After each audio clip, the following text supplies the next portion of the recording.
Well, the High Court in Johannesburg has granted President Ramaphosa an interdict. He wanted to hold a private prosecution bid against him by former President Jacob Zuma. Judge Roland Sutherland made the ruling earlier this morning.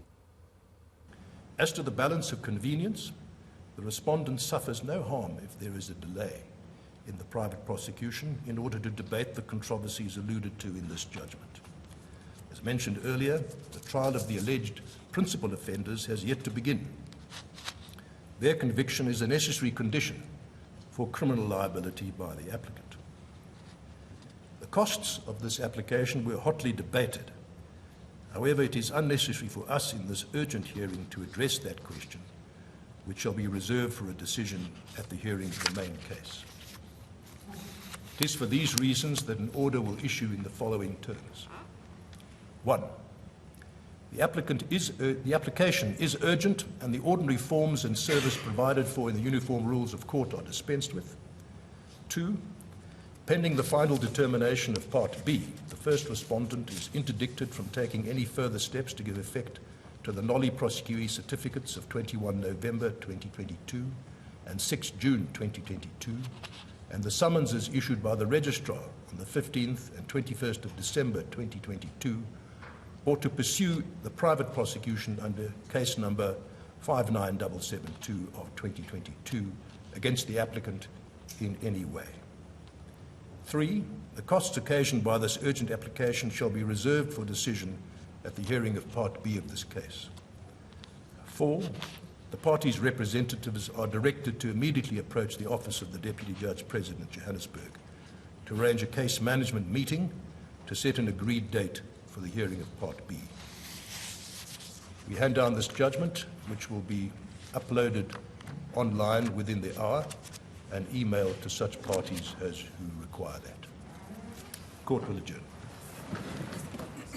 Well, what are the legal ramifications of a judgment like this? Always a pleasure to have legal expert Ulrich Roux joining us on the show for some analysis on what exactly is going on. And joining us from Cape Town today, I understand. Ulrich, hello, good to have you on eNCA. It's been a while since you and I spoke. So no longer going to appear in a criminal court is our President Cyril Ramaphosa, but that doesn't mean this is over, does it? Hi, good afternoon, Gareth. Yes, thank you for having me. I'm in fact in Johannesburg. I wish I was in Cape Town rather. Yes, so look, from the outset, I think that the judgment handed down is 100% correct. And the reason why I say that is because Jacob Zuma simply did not meet the requirements in order to institute a private prosecution against Cyril Ramaphosa. Remember that in order to successfully institute a private prosecution proceedings, you need to obtain a nolli prosequi certificate from the National Prosecuting Authority. And that certificate confirms that when a criminal charge has been laid against a specific person, in this instance against Cyril Ramaphosa, they then evaluate the merits of the charge, and should they find that there is no reasonable foreseeability of a successful prosecution, they then decline to prosecute that person. But only if a person is in possession of such a certificate can they then proceed to institute the private prosecution proceedings. And the fact of the matter is that the NPA has never issued a nolli prosequi certificate in the name of Cyril Ramaphosa. So the entire process was flawed from the outset. What Zuma did is he relied on the nolli prosequi certificates obtained in the name of Advocate Billy Downer and journalist Karen Morn, and he used that in order to attempt to institute this private prosecution proceedings against Cyril Ramaphosa. So the interdict was successfully granted.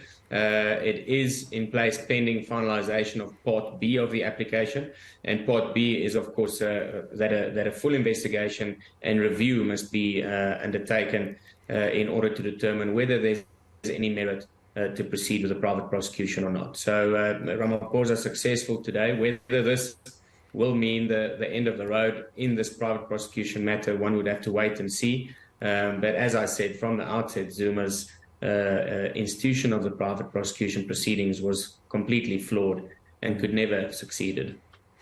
Do we suspect then, Ulrich, that we could see some action taken from the Ramaphosa camp against Zuma, having brought this sort of action, which has now been thrown out by the court. Could we see some action from the Ramaphosa camp? Well, the judgment confirms that the costs of the application are to stand over pending finalization of Part B of the application. So at this stage, there's no adverse cost order which has been made.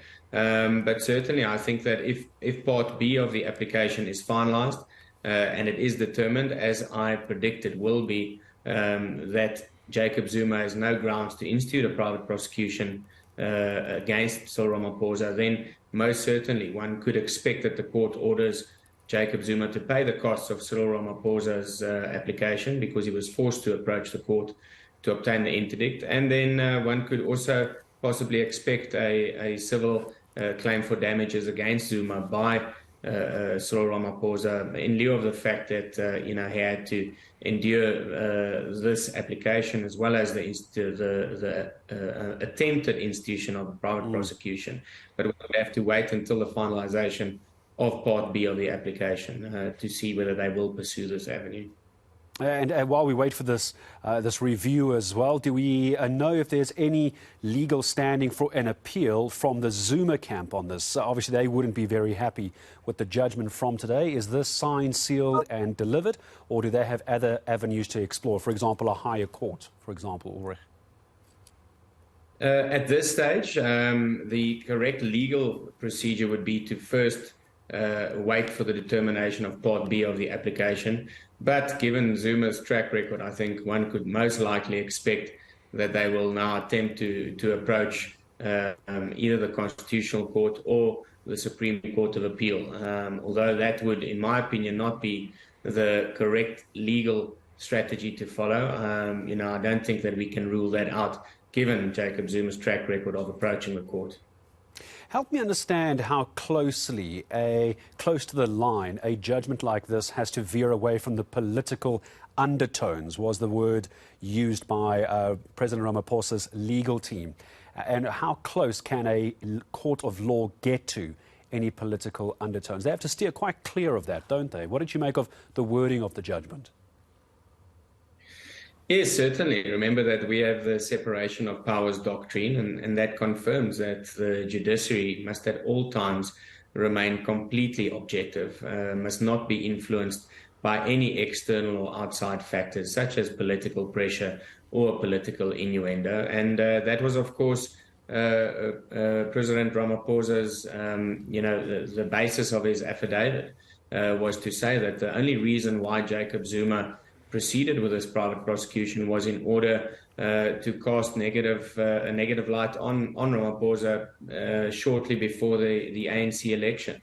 But having said that, the court must only adjudicate on the facts before it on the papers and the legal argument which is heard in court. So the court must at all times stay very clear from any political innuendo or any political pressure that is exerted on it in a matter such as this. There's, of course, a wide school thought that this was in fact the only agenda of Jacob Zuma in order to attempt to have a private prosecution of Cyril Ramaphosa instituted. But regardless of that, the court made an adjudication on the facts alone. And again, in my opinion, the correct order was handed down today.